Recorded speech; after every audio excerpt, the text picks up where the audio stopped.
Welcome back to the GSMC Baseball Podcast, brought to you by the GSMC Sports Network. I'm your host, Sam Menzie, and we have a great show for you today. First topic we're going over is the Dodgers' injuries over the weekend and how it impacts their team for the rest of the season. The Mets' winning streak, Kyle Bradish going to the IL for the Orioles, the Phillies roster shakeup, and then the Yankees and Red Sox series. But before we do all that, I'd like to ask you to please like and follow the show. We do get a number of questions from viewers, so to ensure that your question does get read in the air, please use the link gsmcpodcast.net. It really does help the show, and it really does mean a lot, so thank you so much for that. And let's get into the show for today. All right, so as I said, we'll be talking about our first segment, which is going over, of course, the Dodgers' injuries over the weekend. So let's get into it. So if you somehow don't know, the Dodgers had significant blows over the weekend to their team, with Kohei Yoshinobu Yamamoto being out indefinitely with a torn rotator cuff and Mookie Betts fracturing his hand. So both of these are obviously very significant and impactful injuries for the Dodgers team that is looking to be one of the best teams in baseball and really does hurt their chances a lot this year.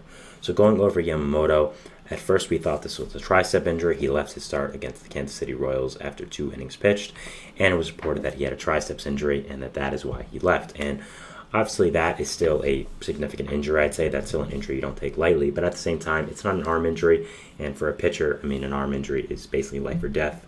So not having that was a big sign of relief for the Dodgers, but it came out eventually that it was a rotator cuff injury, which is significantly more serious for Yamamoto and is going to be something they have to monitor the entire season. Now, Dave Roberts did say that Yamamoto is out indefinitely, but was very clear in saying that he does not expect him to be out for the rest of the season. It's just he's going to be out a significant amount of time, and we don't know how long. So that obviously is a big blow to the Dodgers. Yamamoto was having a really, really great season with the Dodgers in his rookie year. Of course, signed the biggest pitching contract ever, and never had pitched an inning in the major leagues. So obviously, was a very well thought of guy around the league. So this will be something the Dodgers have to think about for the rest of the season when going over their pitching rotation and all that. So that should be interesting. After that, we have Mookie Betts in the same series against the Kansas City Royals. He did fracture his hand after getting hit by a pitch. Every Dodgers fan, I think, knew as soon as it happened that it was pretty serious. He got hit by a pitch, and he immediately went down, started grabbing his hand, started screaming on the ground. You see the picture up there. And yeah, everyone pretty much knew it was serious. You could even hear Joe Davis, the Dodgers announcer, saying, oh no, as soon as that happened. So I think every Dodgers fan knew that it was a significant injury that was going to be something serious to watch. So obviously that is very unfortunate, and he is also out indefinitely. It seems like that injury should be around 6 to 8 weeks. That's just, I think, basing it off of what we've seen in the past of a fractured hand and these specific kind of injuries. So we should see that, but overall, both are really, really troubling injuries and are really going to impact the Dodgers a lot. So just going over Yamamoto, first of all. Now, Yamamoto, of course, was having a really, really great season with the Dodgers. Didn't start off the best, but at the same time, still had done really, really well for them. Was a really big, impactful player, and was living up to the hype that he came over from in Japan. Now, having this significant arm injury for the rotator cuff, it is something that they are going to have to monitor for the rest of the season whenever he does come back, and it is something that they're going to have to also work around. The rotation already is a little thin right now. You are having Bobby Miller come back soon, which should be a big positive, but other than Yamamoto, there's not anyone significant that I'd say you can really trust. Of course, you have Tyler Glasnow, who is an ace and is one of the best pitchers in baseball, but also Glasnow isn't exactly a clean bill of health himself either, having a lot of injuries in his past, mainly with the Rays, so that he's someone you always have to monitor. Clayton Kershaw, whenever he comes back, should be nice, get you up as well, but you again have Emmett Sheehan hurt, Bobby Miller hurt, so you have a lot of injuries right now with this rotation, and it's getting a little thin. You have a lot of depth. Again, Bobby Miller's coming back, Walker Buehler's there, James Paxton's there, but you're kind of running low right now, and you should have to see the consequences sooner rather than later. And yeah, it is something the Dodgers are going to have to watch this rest of the season, and it is something that really is going to affect them. So Yamamoto getting hurt, I'd say, really is something that is significant here.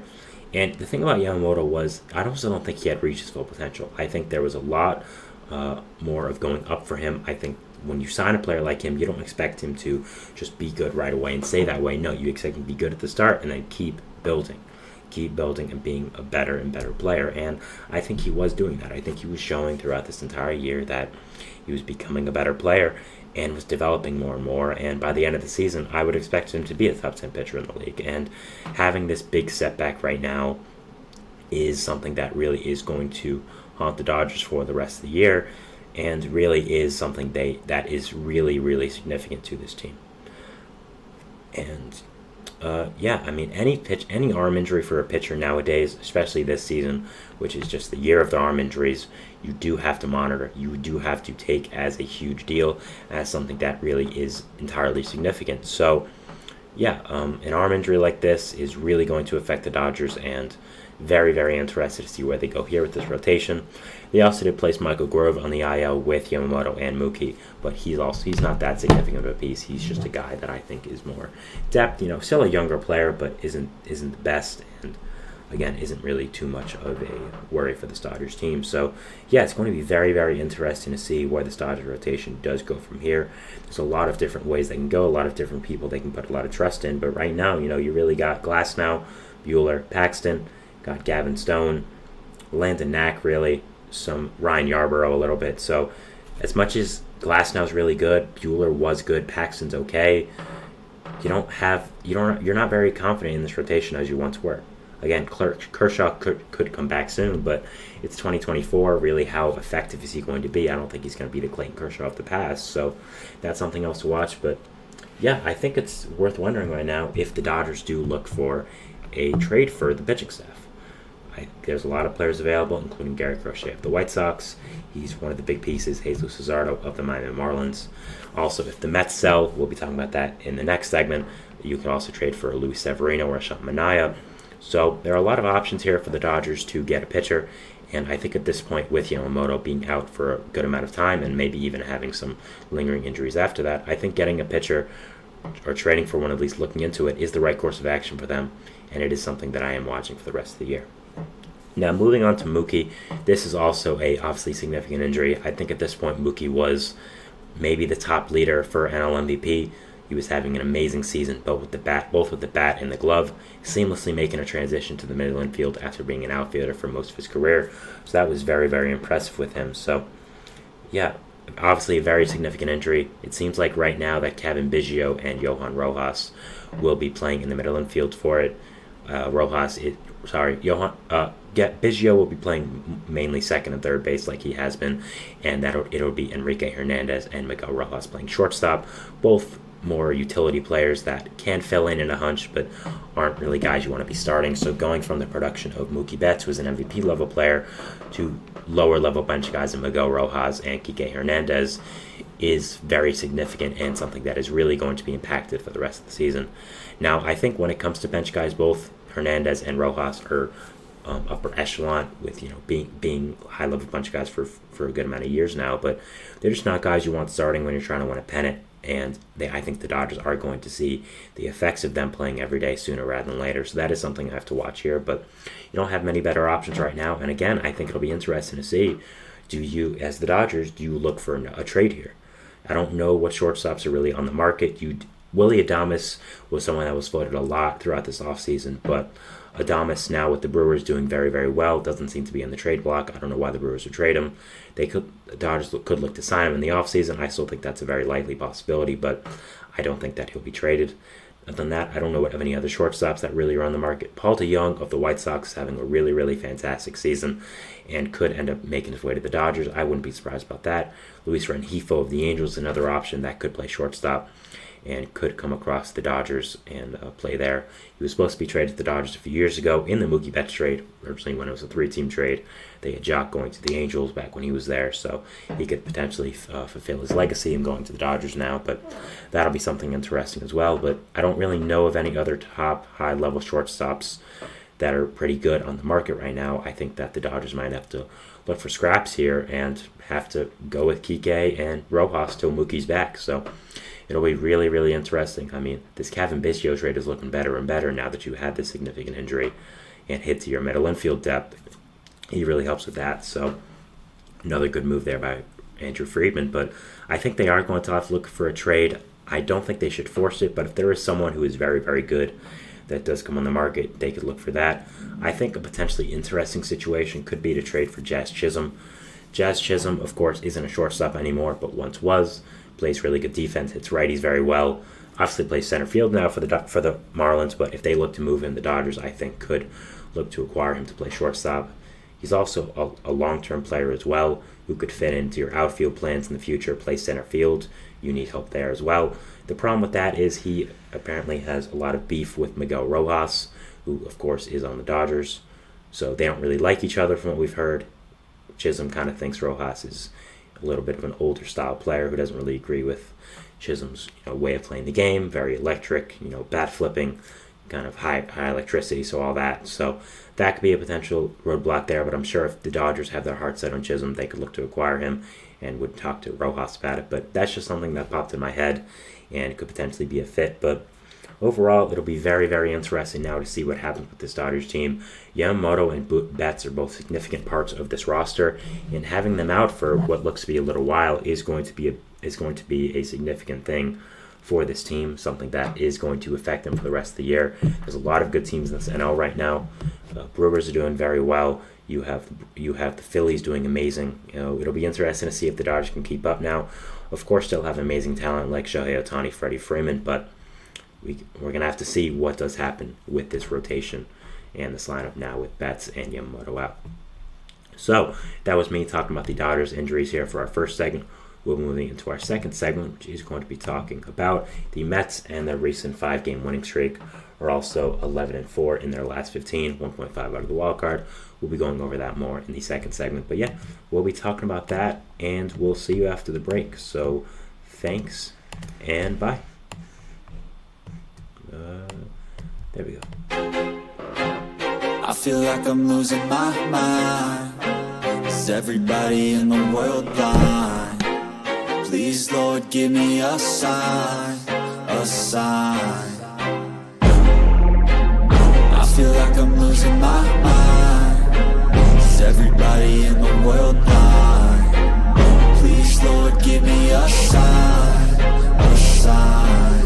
I wanna be the greatest. Everybody on the fake shit. I look around and feel like everybody is the fakest. I make this every day and I'm impatient, hoping one day I blow up from the basement. Statement, the top is so vacant. I don't hear shit that I think is amazing. Waiting for my day when I'm playing sold out shows where 1,000 faces. Hey, give me that crown, get in my way and to be put down. It ain't your place, all this my town. If I want that shit, then I'll get it right now. I'm losing it, the noose it fits. I'm losing shit, a stupid myth. You choose to live or choose to dip. You choose to fight or lose your grip and lose a gift. I feel like I'm losing my mind. Is everybody in the world blind? Please, Lord, give me a sign, a sign. I feel like I'm losing my mind. Is everybody in the world blind?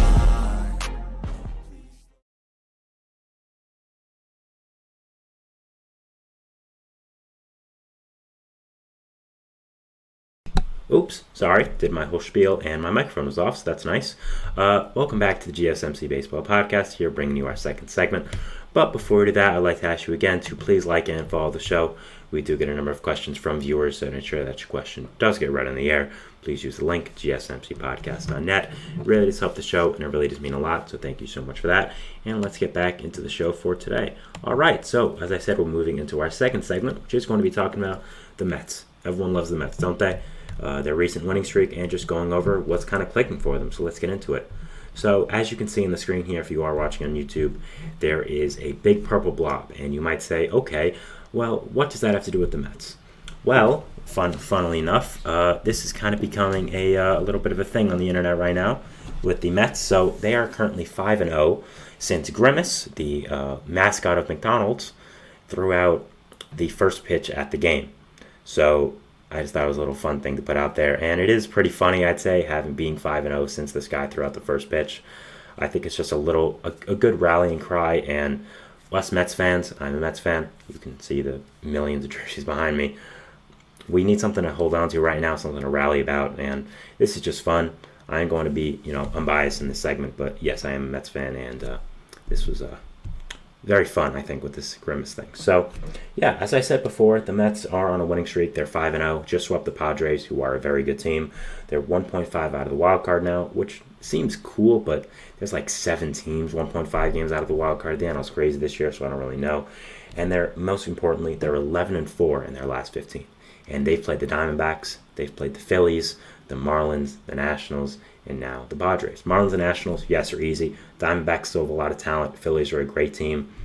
And, splitting both those series was very important. And now sweeping this good Padres team, I'd say, is a pretty significant thing and shouldn't be taken lightly by Mets fans. I think that right now, a lot's going right, and they're doing a really, really great job. So I think right now, you just have to look at some of the things about what has been clicking for the Mets. Why have they been doing so well? And why have they just done better than before? And really, I just think it is the offense. The offense has done such a great job for these few weeks now over this winning streak. And I mean, they had a team meeting on May 29th. People clowned them, and they've done amazing since. I mean, since the team meeting on May 29th, JD Martinez, and Luis Torrens have OPSs of 224 and 222. Tyrone Taylor, 194. Jose Iglesias, 195. Starling Marte, 194. Francisco Lindor, 184. Pete Alonso, 133. Mark Vientos, 121. Harrison Bader, 112. Brandon Nimmo, 112. These players are doing very, very well, hitting the cover off the ball and just playing great. And I think one of the things we're looking at with the Mets here that is very interesting is a lot of guys you wouldn't expect to be doing well are Luis Torrens, who we signed as the backup catcher after releasing Omar Narvaez and Tomas Nido. After releasing Omar Narvaez, and then Torrens won the backup spot from Nido while Alvarez was hurt. He has done so great. Tyrone Taylor's been great. Jose Iglesias as a platoon bat has really been fantastic, bringing a lot of energy to the team as well. Marte's been on fire. Lindor's been absolutely stunning. I mean, I don't know if you guys saw that play at shortstop he made against the Padres, but that was really great. Vientos has done great. Alonso's done great. Bader's been really good. Nimmo's been really good. And mainly, J.D. Martinez. Man, oh man, has this guy been amazing. A really surprising signing when the Mets did sign him this offseason, but man, has he been fantastic recently. Had 2 home runs in a game versus the Padres and hit a walk-off against the Marlins, against one of the best closers in baseball, in fact, as well, Tanner Scott. So overall, he has been a fantastic addition to this lineup. Really added as that veteran DH, and really just has been honestly so good. Really has ignited a light under this team, and I think one of the big reasons why the Mets are doing this well, and really has just been great. Now, another thing with this team is Francisco Alvarez. Francisco Alvarez, when playing, the Mets are 16-6, and when not playing, the Mets are 17-31. Now, that is a pretty big differential. I think that it shows right now how good Alvarez has been for this Mets team, and how well he has done right now for them. So I think that overall, Alvarez has really been great, and just has added a lot to this team. Sorry, I'm seeing now that my show is not working on YouTube, which is interesting, but yeah, that's interesting. So I'm going to figure that out. I apologize. So it's only working on Twitter right now and Twitch, but yeah, so that's interesting. But sorry if you're listening audio and you have no idea what I'm talking about, but yeah. So yeah, Alvarez has done fantastic for this Mets team, not only with the bat, which has of course been great, but also with the defense and the leadership. When he's behind the plate, pitchers have mentioned more than once, many pitchers with this Mets rotation, how well he controls the game, how great he does back there, and just how fantastic he is of a game caller, and just overall is. I think that Alvarez really does a great job and is a fantastic leader there, especially for his age as well. Alvarez, is a pretty young player, and to be able to have these compliments from players like Jose Quintana, who has been a veteran in this league for a long time, is really great. And also going back to last year when Justin Verlander and Max Scherzer, who were both on the team, said how well he does calling a game. So Alvarez does just a fantastic job there and really is amazing with that. So I think that's another big thing for this team. He helps control the pitching staff a lot and does a really, really great job. So if I'm a Mets fan, I love seeing Alvarez back there. I think he does just, again, an amazing job and really is fantastic. So he helps with this Mets team a lot when he is healthy. And overall, I think just does such a good job. I'm going to be right back, by the way. I'm going to try to figure out what's going on with YouTube. If I can't, I'm just going to continue streaming here. But yeah, sorry about that. I'll be back soon.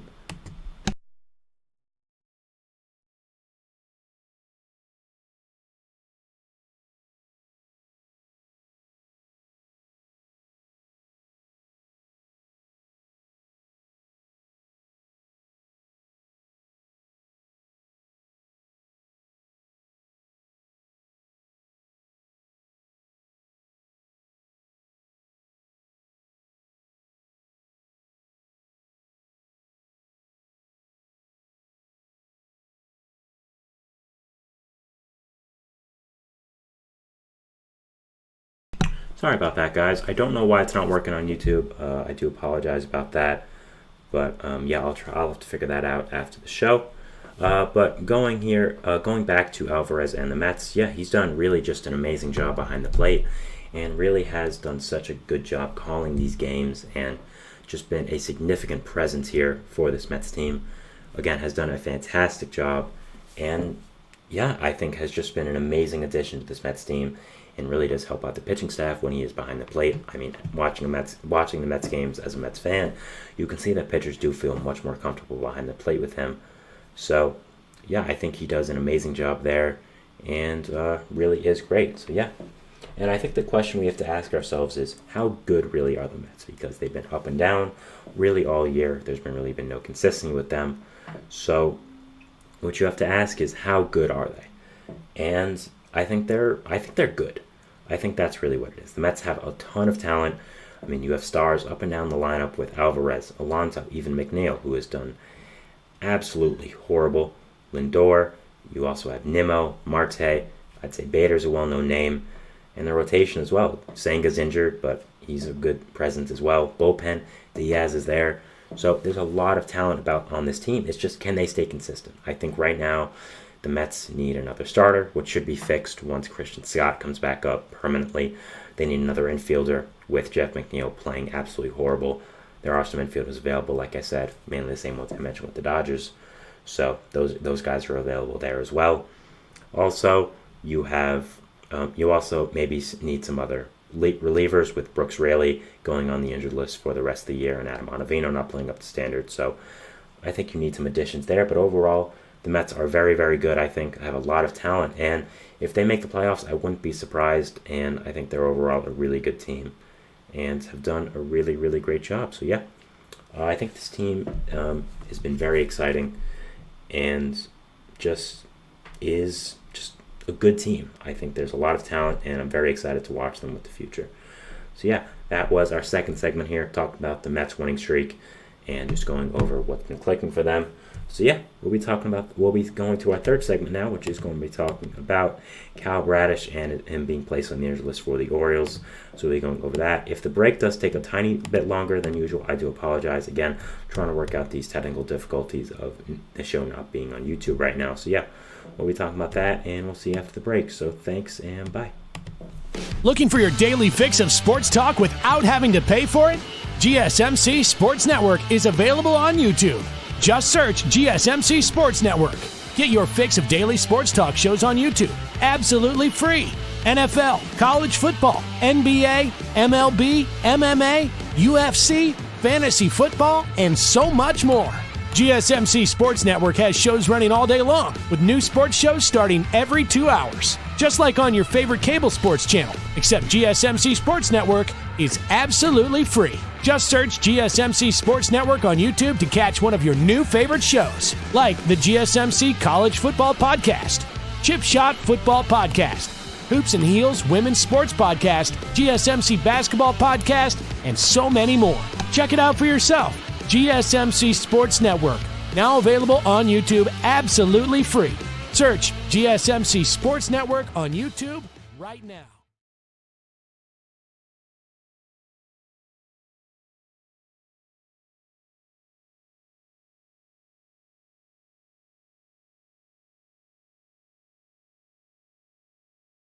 And we're back here on the GSMC Baseball Podcast, bringing you our third segment, which is going to be talking about Kyle Bradish and his trip to the injured list for the Baltimore Orioles and the impact on it. Now, I was trying to figure out the YouTube problem. I don't know why the show is not working on YouTube today. That's very strange. It has never happened to me before where it's only working on two things, so I'll definitely have that figured out before the next show.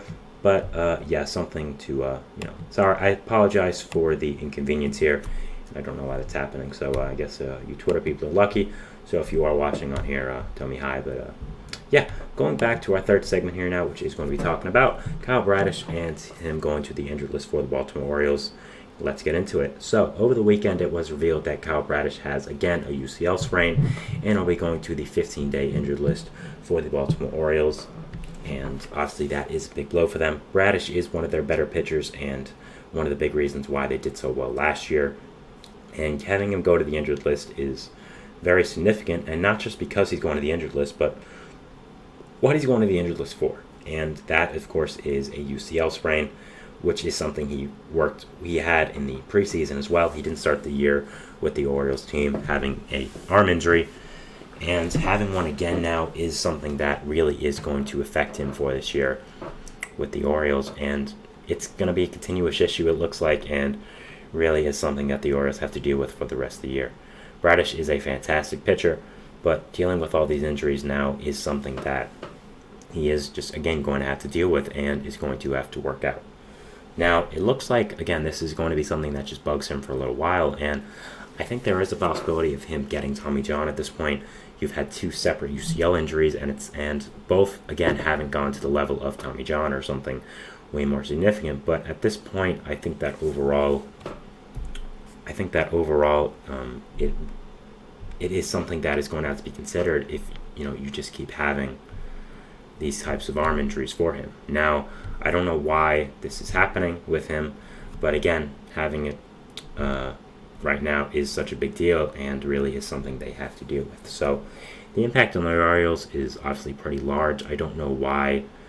Sorry, I'm a little distracted from the YouTube thing, but the impact on the Orioles is pretty large for this team.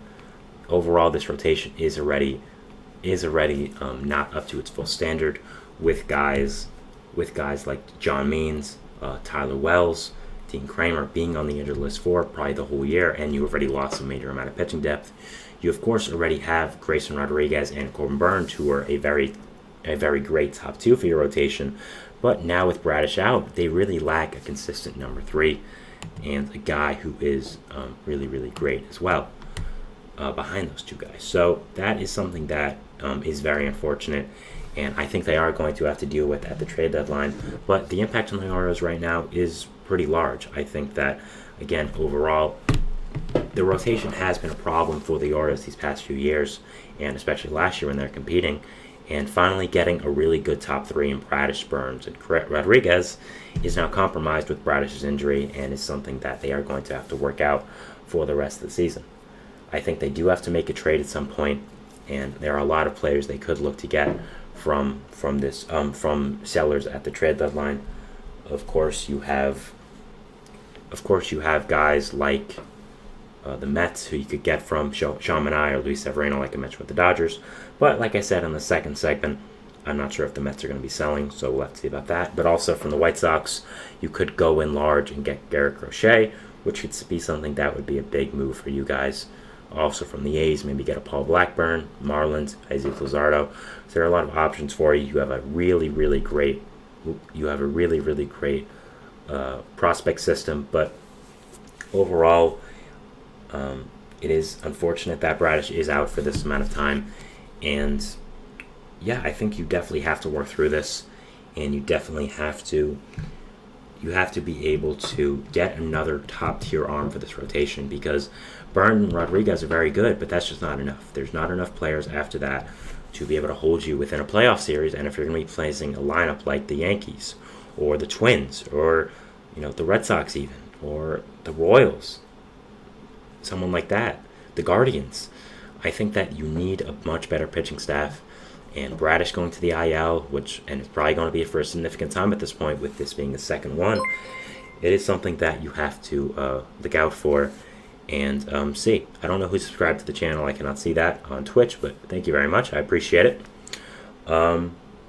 And yeah, overall, you have to look out. You have to get another addition to this rotation with Bradish being out, and you have to just add someone that is good. And yeah, with Bradish going to the IL right now, it does hurt the Orioles a lot, and really does impact this team. So you definitely need to add someone here. And again, looking at this Orioles team, they are very fantastic, but the pitching has always been a problem and has always been something that is called into question. With this roster, with all the talent they have, especially the young talent, you need everything to be 100% and really, really good. And with the pitching right now, it's not looking like it is. Overall, there's a lot of lackluster arms in this rotation, and you need to be able to bridge that gap and, again, add a lot of better arms to this team. So having Bradish be hurt is something that really they are going to have to deal with for the rest of the year, and really does hurt this team a lot. Burns and Rodriguez are going to continue being factors in this rotation, big time people here. But other than that, again, you don't have much, and you don't have a lot of significant people to really help you out. So yeah, if I'm an Orioles fan, I am worried about this, not just for this year as well, like I said, but also in the future. Bradish is a younger pitcher, a guy who's under control for a good amount of time, has become a big part of your franchise, and him having a long-term injury for his arm or something like that would really hurt a lot. You don't have many guys who are going to come up and be able to be significant X factors for your team and fill in for Bradish, so that really does hurt. And if he was to be out for not just this year but next year as well, that's something that would again be a significant hit to your team. Now, I might be going ahead of myself, as Bradish again we don't even know if he's out for the year, but just kind of reading the tea leaves, with him having the same injury last year, now having it again, it's something that is going to hurt right now, and it is something that you do have to watch for the rest of the year, and something you do have to monitor. So overall, and it is unfortunate for this Orioles team, and is not a positive for you right now. Again, I mentioned prospects before. Cade Povich is a guy who I've talked about on the show, and will end up helping your roster a lot, but I think isn't going to be a guy that really is going to be a huge difference maker with your team, because he is a prospect, and he's not a guy that is highly sought after. I mean, he's still a good prospect, not someone up to a level of Paul Skeens, obviously, or something like that. He's going to help a lot with the depth, but I think you need more guys. And you have a very, very good farm system right now, and being able to cash one of these prospects in for a big time arm or someone else would really help out this team. And I've been thinking, and I saw some deals like this that people proposed, and I think it makes a lot of sense. Luis Robert and Garrett Crochet for one of the Orioles' top prospects. I think that makes a lot of sense. The Orioles get to cash in and get Robert, a superstar center fielder, Crochet, a very good starting pitcher, to help out both areas of this team that are very lackluster right now because of injury and just underperformance, with Cedric Mullins there not playing very well, and now of course Bradish and Wells and Kramer and all of them being hurt. So I think Samuel Basalo, who is a real big top prospect in this Orioles system, could end up going in that trade. A top prospect for two very good players. I think it's very fair. This lineup, first of all, will be unstoppable now, having a core of Adley Rutschman, Gunnar Henderson, Colton Cowser, Luis Robert would be absolutely insane. Jackson Holiday coming up very soon. Ryan O'Hearn doing great. Ryan Mountcastle there. Austin Hayes would be insane. And then you'd have a rotation of Corbin Burns, Garrett Crochet. You'd also have Grayson Rodriguez, Cade Povich. Maybe Radish doesn't even come back later. So I think that would be a fantastic trade for both sides. It would make a lot of sense, and it's something I'm rooting for, because I love madness with this trade deadline time, and is something that could make this trade deadline a lot more interesting and something that I'm very, very excited to watch. So yeah, that is our third segment here, talking about Kyle Bradish to the injured list for this Orioles team. Again, I do want to apologize if it felt a little distracted during this segment. I am a little perplexed at why my show is not running on YouTube right now. This has never happened to me before, so do apologize about that, but hopefully I'm going to get through it and we'll settle down here. So the fourth segment here, we'll be talking about the Phillies and their roster shakeup, sending Trey Turner back to the Major League roster from the IL and optioning Johan Rojas to AAA. So we'll be talking about that, and we'll see you after the break. So thanks and bye.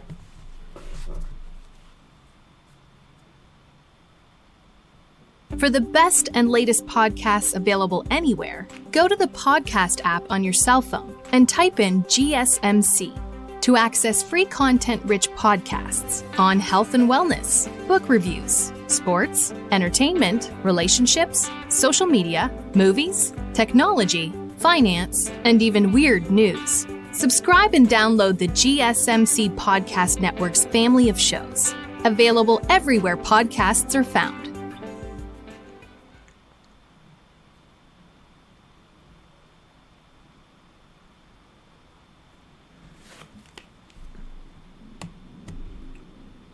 And we're back here on the GSMC Baseball Podcast, bringing you our fourth segment, which is going to be talking about the Philadelphia Phillies and their roster shakeup. Now, something I did want to mention in the last segment that I did forget was the Phillies and Orioles had a big series over the weekend. I did want to mention it as one of my segments here. I had that planned all weekend, but with the Phillies and Orioles having significant injury news of their own for both their sides, I decided that I was just going to talk about them individually. But just to start off with it, the Phillies did end up losing this series to the Orioles. They won the first game and then lost the other two, so it was just an overall very exciting series, watching two heavyweights go at it in the same area as well. Of course, Philadelphia and Baltimore, Maryland and Pennsylvania, in close vicinity to each other, I'd say. So that was very exciting, and potential World Series matchup we could see. So that was fun, and that was a really great series. So check out some of the highlights if you haven't. Really, really great, and the Orioles got the best, but overall, still very, very fun and very exciting to watch. So, the Phillies today had a big roster shakeup, having superstar Trey Turner come back from the IL after a hamstring strain and sliding him into the starting lineup, and sending starting center fielder Johan Rojas down to AAA. Now, first starting off with Turner. Turner was expected to come back around this time. Of course, did have that hamstring strain injury, which kept him off for a little bit, but we always knew that he would be back in around a month, so it wasn't really much of a big deal, and we always knew that he would come back eventually. So he adds a big boost to this lineup right now. Adds a lot to them. Just had Brandon Marsh come back as well, so Phillies are really getting their squad back here. J.T. Realmuto, of course, still is hurt, but you're not going to get him back for a little while, so we'll have to see. But yeah, Trey Turner, obviously one of the better shortstops in all of baseball, one of the better players in all of baseball, and getting him back should be a really huge addition to this Phillies team, and should be something that is very, very exciting. So I'll definitely be watching and definitely be seeing how he does come back. I don't think there should be any big problems with him right now. And yeah, very excited to see him come back, and again, should help his team significantly. Is one of the better shortstops in all of baseball, so should always end up helping out. After that, we have Johan Rojas, who was optioned to AAA. Rojas, of course, came out of nowhere last year for the Phillies and become a shining star with their team. Was a very, very good center fielder, hit well with the bat, and also, more importantly, was amazing defensively. Something the Phillies have struggled with for a few years now is defense. They have an amazing lineup with some of the best pure hitters in baseball, like Kyle Schwarber, Nick Castellanos, maybe a few years ago, not right now. Bryce Harper, of course. Alec Boehm's broken out. J.T. Realmuto, of course. But they really never had that defense, and Johan Rojas playing in center field there as a young player with a lot of defense, a lot of speed, really helped out with that, and was just a fixture in that Phillies lineup last year. Because of his performance last year, he did end up winning the starting center fielder job for this year for the Phillies, and was supposed to take off running with it, be one of their better young players, but unfortunately had a really rough season, really hitting poorly, having a 62 weighted runs created plus, so did not do very well at all, and yeah, just was sent down. It seemed like Phillies fans knew this was coming. It was the right move. He just really was struggling and plays great defense, but just not. You can't stay in the major leagues right now, just playing like that. So it should be interesting to see how the Phillies do fill in his spot. Right now with Brandon Marsh coming back, he is back to his natural position of center field. They have David Dahl in left field, Nick Castellanos in right, and of course Kyle Schwarber in DH. So I think the Phillies right now could potentially look to be getting another outfielder at the deadline. David Dahl is a fine bench player, fine platoon player, has become a very solid bench player for this Phillies team, but just cannot be starting in 2024, and he is going to be for a little bit right now, I'd say. I mean, that 8 to 9 is a black hole right now with David Dahl and Rafael Marchand, so the Phillies do need to get another outfielder. I'm sure there's a lot of outfielders available on this market, and being able to get a corner outfielder, I'd say a big hitter, would be something that is a big positive for them. I've heard Kyle Tucker get thrown around a lot with this Phillies team if the Astros do end up selling a good amount and end up kind of blowing it up. I could see Kyle Tucker as a fit for the Phillies team. Not sure they have the prospects for him, but on paper it makes a lot of sense. But yeah, definitely look for the Phillies to acquire a big power hitting corner outfielder. I don't know if Johan Rojas is fully done with the Phillies. I mean, it's only been a year, but I think they need to see something in AAA with him before he gets another shot.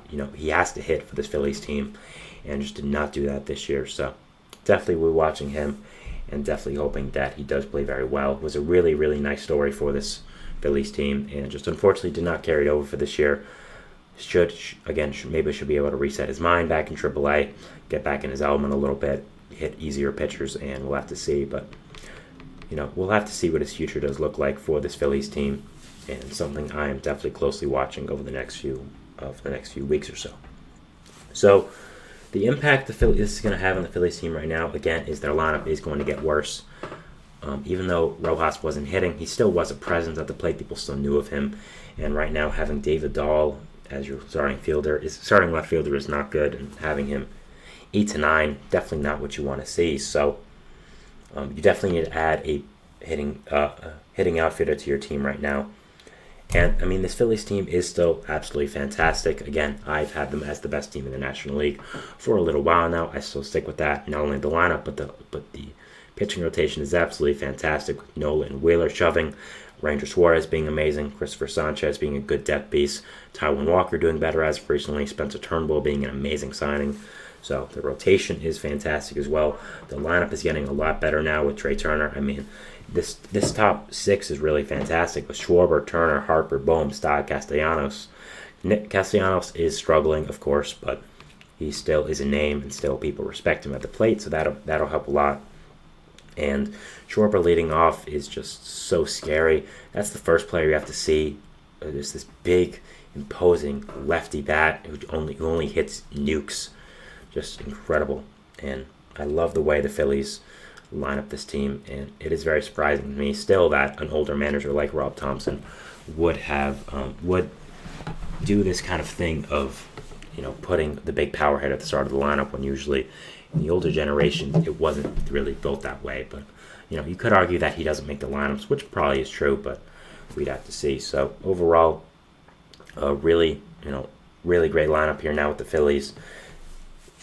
Getting Trey Turner back is going to be a significant upgrade over Edmundo Sosa, who I think has proved over the past few weeks that he's not up to being a starter and is more of just a utility man, a good player off the bench. Really, honestly, is a very good backup for the Phillies to have. Just is not a guy I think should be starting right now, and not a guy I think should be playing significant time for this Phillies team who is trying to win a World Series. So, yeah, overall, I think that's what the Phillies have learned, and I think that will be very, very fun to see what this Phillies team does do over the next few weeks or so, with Trey Turner coming back. Apparently JT Realmuto is trying to come back within a month. I don't know if that'll happen, but he can try, and I appreciate him trying. It shows he cares. So, yeah. Overall, looking at the NL now and seeing where the Phillies do factor in, again, I think they are the best team in this league, especially now with the Dodgers having all these injuries, the Braves having all these injuries. I don't really know if it's that close. I think the Brewers are a good team as well, who are also factoring into this NL. But I think at this point, the Phillies are significantly better than the Brewers. The Brewers really do not have much pitching, and I think that the Phillies are a better team and are the best team in the NL. The NL is very, very interesting to watch this year again. It's the Phillies, it's a gap now with the Dodgers injuries. I'd say it's the Dodgers, Brewers. I'd go Braves then. And then there's a lot of other teams you could put in this next place. You could put the Cubs, Padres, Diamondbacks, even the Mets. You could put the Cardinals. There's just so many teams that are grouped together in this NL. I talked about that with the Mets as well. So, yeah, overall, this Phillies team is very, very good. Getting Trey Turner and Johan Rojas back should also help this team out a lot. And, yeah, overall, this team is very fantastic and is a team I'm watching for the rest of the year and is very, very good. So, yeah, we'll be watching them for the rest of the year now, with Trey Turner coming back, with Johan Rojas being optioned, how the offense is affected, what could happen at the trade deadline as well. Again, they don't have the best farm system, but there's also a good amount of heavy hitters there. Andrew Painter and McGable could easily be the centerpiece of a big-time trade. I don't think they'll be willing to trade Painter, but he still is an option that could come up. I mean, if you're looking to get Luis Robert, like has been mentioned a lot, I think Painter would have to be the centerpiece of that deal with how good Robert is and how much control he's under. So we'll have to see about that. But yeah, it'll be very, very interesting to watch this Phillies team as we prepare for the trade deadline, as we go over these next few weeks in baseball. Just a very, very exciting team, a team that really, is great and is one of the better teams in all of baseball. So yeah, we'll be watching them, and I'm going to end up seeing what happens with them.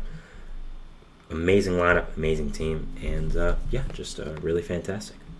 So we'll be moving into our fifth and final segment here, talking about the Red Sox and Yankees series. Always a fun time when these two teams get together and play each other. And yeah, the Red Sox did get the best of the Yankees here, which was very surprising.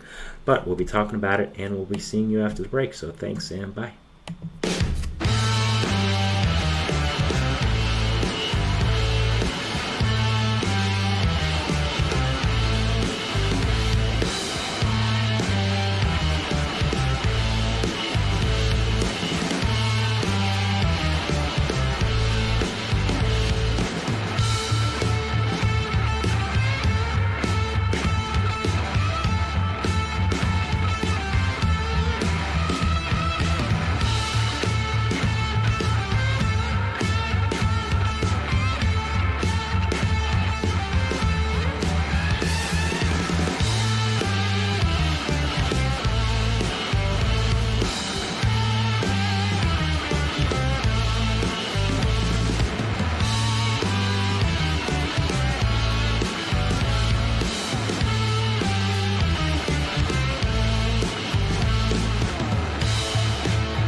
And we're back here on the GSMC Baseball Podcast, bringing you our fifth and final segment, which is going to be talking about the Yankees and the Red Sox and their series from over the weekend, Friday, Saturday, and Sunday.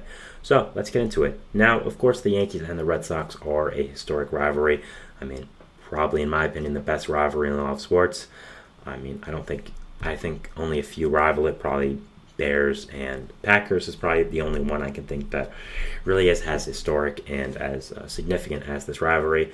Now, in the past few years, people have said that this rivalry has lost a little bit of its juice, which I think is fair. I mean, both these teams haven't been as great as you'd expect, but still, the history with them will always make it a really, really interesting series. And with the Yankees now being one of the best teams in baseball, having all the star power, it'll make it much more interesting. And yeah, let's go over it. So the first game here on Friday, we had a matchup of two very good pitchers with Brian Bayo of the Red Sox and Luis Gil of the Yankees. Two very good young pitchers, I should say. Top of the first, Alex Verdugo would open up the scoring for the Yankees with a 2-run home run, making it 2-0. A little bit of a revenge home run for Verdugo there, as of course the Red Sox traded him to the Yankees in the offseason. I think lit a fire under him, not only getting traded by the Red Sox, where he was supposed to be kind of a big franchise piece, being one of the biggest pieces of that illustrious Mookie Betts trade, but trading him to a division rival with as much of a pedigree as the Yankees, I think, was a big deal for him, and was something that what lit a fire under him, and I'd say put a chip on his shoulder. you could see it in the game as well. Top of the fourth, Oswaldo Cabrera would make it 3-0 after a error by Brian Bayo. I apologize if there's some lawnmower in the background. I'm hearing it, and it's very distracting, but usually does not happen. Bottom of the fourth, Emmanuel Valdez would hit a double, making it 3-1. Verdugo again would hit an RBI with an RBI double, his 15th of the year, making it 4-1. Verdugo is having a really, really great season with the Yankees, not only with the bat, but also with the glove as well, playing that left field in Yankee Stadium, which is tricky, very, very well. I think there's probably a 0% chance he gets re-signed next year with the outfield conundrum the Yankees are finding themselves in, but he's been a very great player and someone that I think has represented a very good part of this Yankees team and has done a very good job there and has lived up to the allure of being a Yankee very well as well. Anthony Rizzo with an RBI single, making it 5-1. A Jose Trevino home run and Aaron Judge double would make it 7-1, and the Yankees would end up winning this game 8-1 and blowing out the Red Sox. The Red Sox had on the mound Brian Bayo, who went 4 2/3 innings, giving up 6 hits, 4 earned runs, 3 walks, 5 strikeouts, with a 5 ERA in the season. A very, very underwhelming season for Brian Bayo so far. I talked about him a good amount during the preseason. Whenever I'm talking about the Red Sox, I'm very high in this guy. I think he's going to be a really, really great young pitcher, and also got a huge extension from the Red Sox in the preseason, making him one of their franchise players, but really has not lived up to the standard so far. Has just been okay, and I think needs to do a lot better. And very disappointed with him, but I still think there's a lot of potential left in him, just has not really done that great this season. The Yankees, Luis Gil, their young pitcher, was fantastic. 5 innings pitched, 4 hits, an earned run. 4 walks, yes, but 6 strikeouts, and just continues his strong run. 2.03 ERA right now, has done really, really great, and overall has been a fantastic player, and has been, very, very good. So, yeah, props to him, and has been a big, big impact to this Yankees team. Going to the next game of the series here, we have of course, the Yankees and Red Sox going on. So Toronto would open up in the top of the first with a Tyler O'Neill RBI double. He has been very, very good since coming over to Boston in the offseason. A Connor Wong RBI single and a Jamie Westbrook double would make it 3-0 Boston. All of this in the bottom of the first. The Yankees would get some back with a DJ LeMahieu 2 RBI single, making it 3-2. But a Rafi Devers RBI would make it 5-2. Juan Soto would hit his 18th home run of the year to get some runs back for the Yankees, making it 5-3.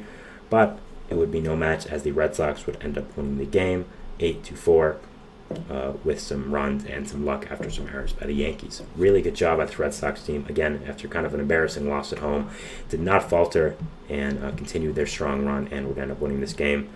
Cooper Criswell was a solid opener for them. Bullpen was also very good with Bernard Bernardino, Greg Weissert, and Kenley Jansen do very well in relief. Yankees had Carlos Rodon on the mound, who wasn't great. 5 innings pitched, 5 earned runs, 3 walks, 7 strikeouts. Not great, but is having an overall pretty good season and settled down after the second inning. So, good job by him, at least to eat some innings and rest the bullpen. But wasn't the best start, and I'd say he knew it as well. So, but still, nice win by the Red Sox here. Again, coming off of a pretty embarrassing loss. Game 1, they didn't falter. They didn't get discouraged. They didn't, get distracted. They won this game. Did a very nice job there, and it was very, very good. Next game we have here, which was Sunday Night Baseball from yesterday, from Father's Day. Happy Father's Day to everyone who celebrated. We had the Red Sox and Yankees again going.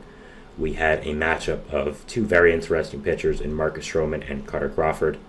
Crawford, a big breakout player for the Red Sox here. One of the big reasons why they have exceeded expectations so much. For the Yankees, Marcus Stroman, who has had a really, really great season since signing with them in the offseason with them this year. Scoring would open up here in the top of the first with an Aaron Judge monster home run over the Green Monster. His 26th of the year before the All-Star break. Judge is such an incredible talent. It blows my mind every day what he does. And 1-0 Yankees would open up. Wow, what a player. Bottom of the second, Ceddanne Rafael would hit an RBI single to make it 2-1 Boston and end up taking the lead for them. Has had a pretty rough season for them after getting that big extension in the offseason, but nice job there to end up getting some runs in, and still has a lot of potential. I think still is going to end up being a really good player for this Red Sox team, and very excited to see where it does go from here. Rafael Devers would grind into a double play in the third, but it would end up scoring a run for Boston, making it 3-1. Devers, again, in the bottom of the 5th, would hit a sacrifice fly to make it 4-1. So Devers was a master of getting outs for runs in this game. Top of the 6th, Jose Trevino would get a run back for the Yankees, making it 4-2, with a solo home run, his 8th of the year. And a wild pitcher by Cutter Crawford would score Anthony Volpe to end up making it 4-3. Trevino is having a very underrated season for this Yankees team, doing very well as a catcher, having a very solid hitting season. So, yeah, he's doing very well there. Bottom of the 7th, Rafael Devers would hit an RBI single to make it 5-3 Boston to get a run back for them. And a Connor Wong triple would make it 7-3 Boston. And look, give some credit to Connor Wong, okay? Has had 183 at-bats this season, so it's not a short sample size. Has done a fantastic job as the Red Sox primary catcher. Came over in that Mookie Betts trade. Everyone kept saying this is one of the worst trades in baseball history. I agree. But Wong has done a fantastic job for the Red Sox. I mean, has been a very, very good catcher for them. Young catcher as well. Provides a unique skill set as a catcher, having the ability to be fast, steal some bases, play great defense. So, yeah, Connor Wong has done an amazing job for the Red Sox team being a catcher and has been a really, really good player for them. Red Sox were going to make it 9-3 after a very confusing play where Jarren Duran would be out at home, but Ceden Raphael would score, and another Connor Wong RBI, having a great season, make it 9-3. So overall impact on this series now. Good job by the Red Sox to end up winning this series. I think that's something you have to do at home in Boston against the Yankees. You had to be able to do this. You're having a very solid season, a season that we did not expect from you, and being able to take 2 out of 3 from this Yankees team in your own ballpark is a great job. And props to them. They've done, again, a fantastic job and a really good series win here. Yankees, of course, nothing to be worried about. You still won a game. Obviously, you'd like to win this series, but you've had a great season so far. I'd say Juan Soto's probably still getting over that injury a little bit. And, so I don't think Rodon's going to have that bad of a start again. So, overall, nothing to hang your head about. Still did a solid job, and nice job there. The Yankees are getting Cole back on Wednesday, so that'll be a big impact there as well to the Yankees team. I'll be talking about it, so don't worry about that. And yeah, that'll definitely be something that I'll be watching if I'm a Yankees fan. Of course, getting the best pitcher in baseball back from injury is going to help your team a lot. I mean, man, this team is so good. Been good already, and getting now Cole back is just going to make it unfair. So the amount of star power this team is going to have is going to be truly incredible. So very excited to watch that, and very excited to end up seeing this Yankees team overall. So that is our show for today, guys. I want to thank you so much for watching. Remember to like, subscribe to the notification bell. Now they get notified when I upload, when all the other great content creators on this channel do. I don't know why my show is not streaming on YouTube today. That'll be something that I have figured out by the next show. But still is on Twitter and Twitch, so that's good, I guess. But if you don't follow us on YouTube, that's where we're mainly active. And other than that, Facebook, Twitter, TikTok, and Instagram for more content and updates, just anywhere you can get them.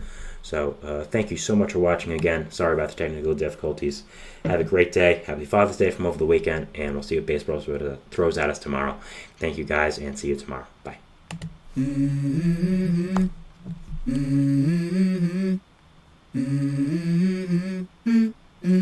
Let's go. I wake up to a little bit of drool on my pillow, feel like it's gonna be a bad day.